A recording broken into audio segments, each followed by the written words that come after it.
Well, hello there. Welcome or welcome back. Tisha here. Today we are talking about Welcome to Plathville, Season 3, Episode 8, A Tiny Pair of Shorts. Go ahead and do me a favor and hit the like button as we jump into this episode. We begin with Max and Mariah doing their own filming with the camera, showing us what a slacker Micah is because it is 2:30 and to their knowledge Micah is still asleep. So he and Mariah go into his room, wake him up. Max joins him in bed. They're like, "Look, it's 2:30." He obviously at some point was up because he looks like he's holding a phone or something like that in his hand. So they laugh about it. We later see Mariah meet up with Gay for girls' night. We find out that Gay is Max's mom. And at 18, Mariah has become very close with her. She says that Gay is easy for her to talk to, that she listens to her, that she helps give her advice. And it does seem like a nice relationship. Sometimes when I see them with other people, you can tell that they're uncomfortable. With her and Mrs. Gay, it seems like there is comfort there. She doesn't seem anxious or anything like that. I will admit I was surprised by her appearance because I wasn't expecting her to have colorful hair. With Max saying the way that they were raised, I think I pictured somebody who was a little bit more conservative, but it was cute to see. So we know that Mrs. Gay works at the local high school because she's talking about her week and things of that nature. And they get on the subject of the kids and the way that they were raised. She explains that all of her kids were homeschooled, but they also got a chance to experience public school, and she's glad that she did it that way. In her mind, the Plath children and her children do have some similarities. They may have grown up differently, but their values are the same. And she says in that Mariah has been able to be open with her about some of her struggles that she's had with her family. And she's just happy to now hear that they have been able to work some of those things out. She says that, Mariah's talking about the way things are and what she expressed. And because of the things that she's expressed, that they are rebuilding trust and that her parents see where she was hurt and how it affected her. According to Mariah, her parents do regret some of the choices that they made, and they're trying to not repeat some of those same things with the siblings. I think that actions speak louder than words. Who they are now does seem that way, but this early on, there were still some things that I felt like were being done to control the situation. And Kim has this way of sometimes reminding me of that part of her when I see her in different scenes. So overall, Max's mom thinks it's awesome that she says every parent, when they look back at things, they do have some regrets. And it is hard to hear the times where they may have hurt their children. I agree to this. I've said it before on this channel. I am not perfect. There are some mistakes that I've made along the way. I've had some discussions with my son, figured out different ways to do things, and it's still a work in progress. Like even now, he is now 18. He is a college student, and there have been some changes in our interactions because I am trying to transition from being that mom that is always preparing your meals and things of that nature to, oh, you know how to cook. You're going to do a lot more of it. And maybe I'll be nice and cook once or twice a week versus before. You decided you wanted to stay home and you wanted to be local. That doesn't mean I'm still going to be there to cook. So there's things that happen, and that's just something like minor, but there's things that happen and evolutions that occur as your kids grow up, right? So Mariah feels like she's having such a great time with Max's mom, and that she always does. And it's time for her to hang out more with her own mother. So she feels like a good way to do this would be for them to go shopping. And she wants Max's mom to come. Now, I'm not sure why she didn't just hang out with her mom. I think it's because she's trying to make the two women want to be more involved with one another, but it's just not a thing. And I cringe later on when they did. So Kim isn't sure, what this shopping situation is going to be like, because Mariah does invite both of them to go shopping with her. She says that she's only met Gay one other time, but she seems to, have some things to say about Gay. As far as she's concerned, they don't have much in common. Gay has colored hair. She doesn't. Gay is divorced, and on her second marriage, she isn't. When Kim speaks, Kim has this way of being so condescending at times, and I don't even know if she realizes that she does it. Because isn't it interesting how you're looking down on her in a way? My opinion, y'all tell me yours, but it kind of feels like she's looking down on her because she experienced a divorce, and here you are now, Kim, going through the same thing. Remind me every time you open your mouth, Kim, of why I don't care for you. So Mariah meets up with Kim and Gay, and they are matching. They have on different variations of the same outfit: black tops, leopard bottoms. One has on a leopard skirt. I think that was Kim, and Miss Gay had on some leopard pants. They bond over the fact that they're wearing similar colors, and that's about all the bonding we see, because it's just not meant to be.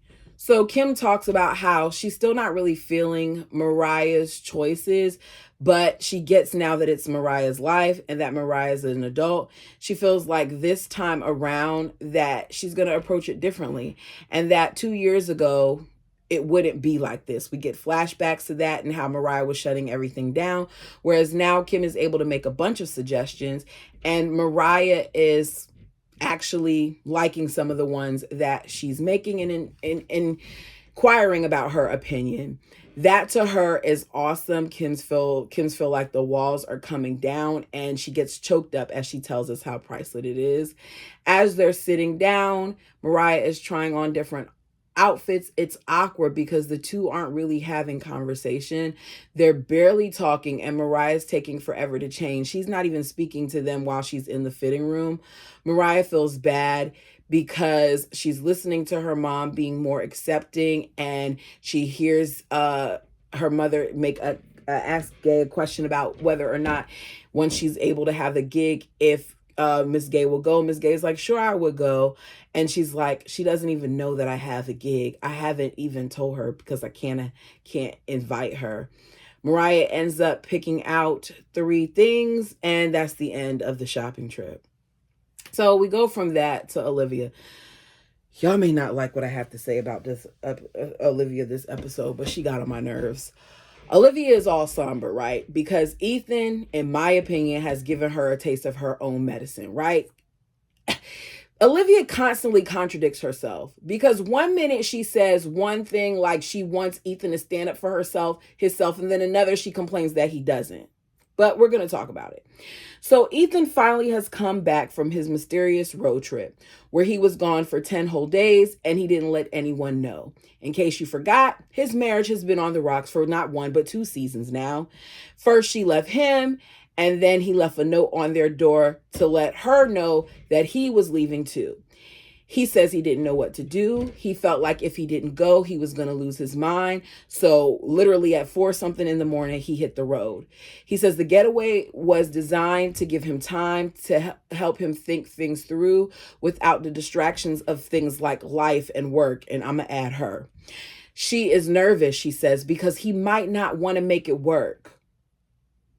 They meet up outside.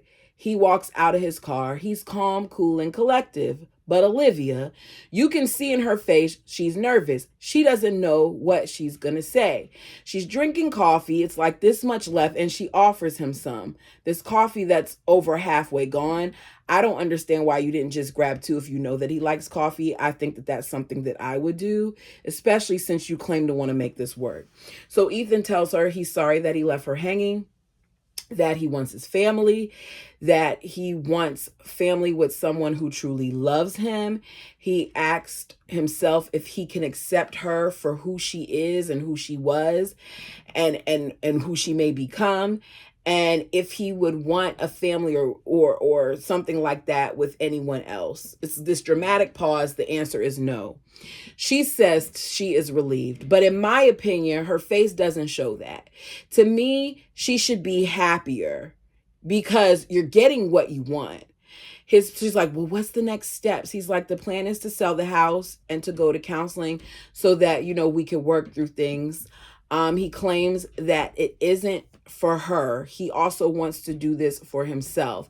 She, of course, in my opinion, isn't satisfied with that answer because 2 weeks ago, he wasn't saying all of that.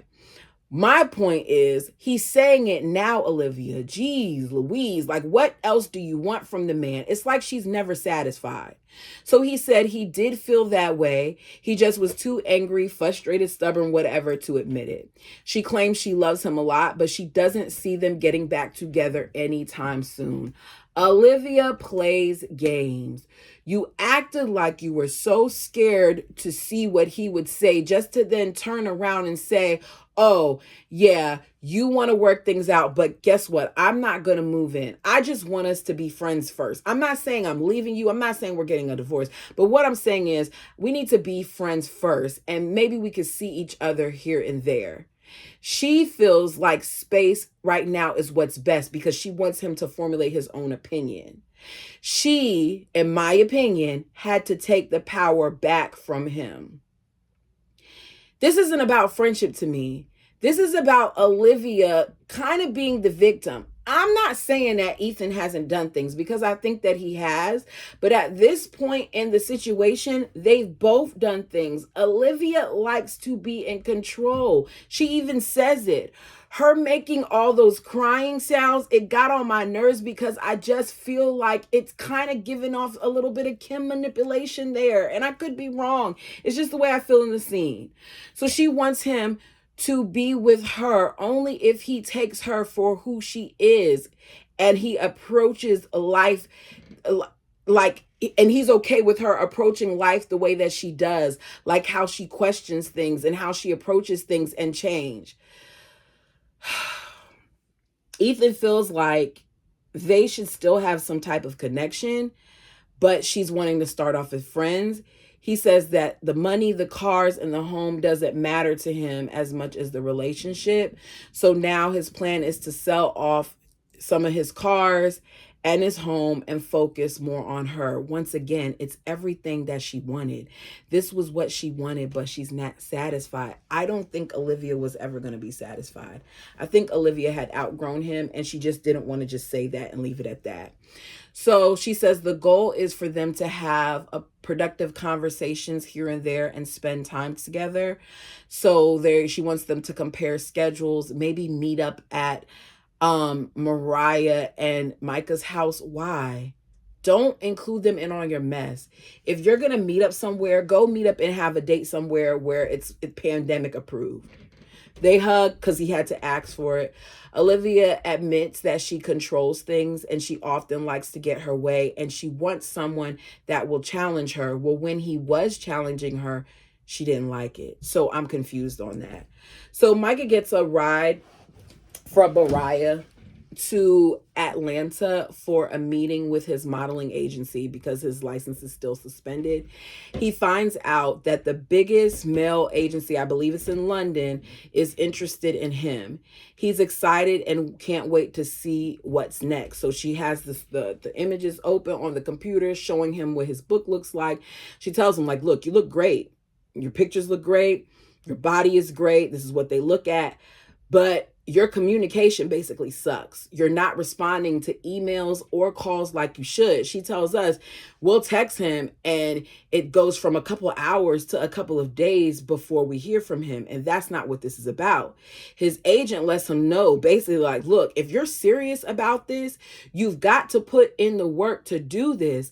Put the alert on your phone. So if you get alerts from the modeling agency, it can come directly through. Like, fix this thing so that you can respond to your emails promptly because time sensitive material needs a timely response.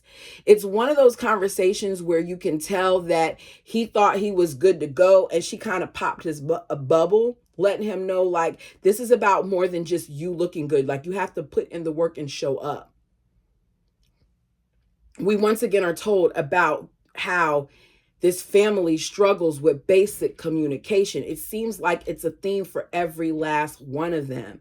But you can't keep on using the excuses of your upbringing as to why you're doing these things. At some point, you have to take the steps necessary to evolve and do better, which might be you getting a life coach. It might be you getting therapy. It might mean that you take the time to get to, be more tech savvy. There's no excuse. I said, I like that we're seeing Micah get a reality check because it's showing that he's going to have to work for this. It's not just about looking good. You can't leave the platform and think because you're now on this show and because you're a model that you're going to be an instant star. You have to put in the work. So last scene, Ethan has this realtor come over to check out the house because he's decided that he's going to put it on the market. He wants to move.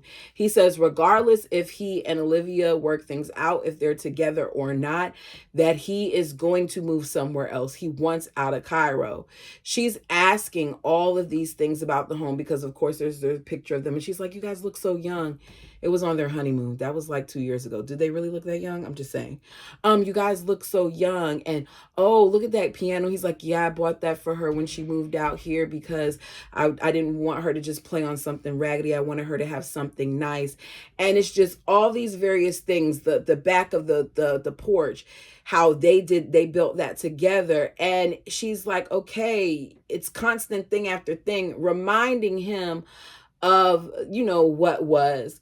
So she suggests things like putting flowers by the curb because or out by the front of the yard because that adds curb appeal, and tells him that the next step is just to sign the lease agreement. That means that everything else looked good. Like she didn't even say anything else about the staging or anything.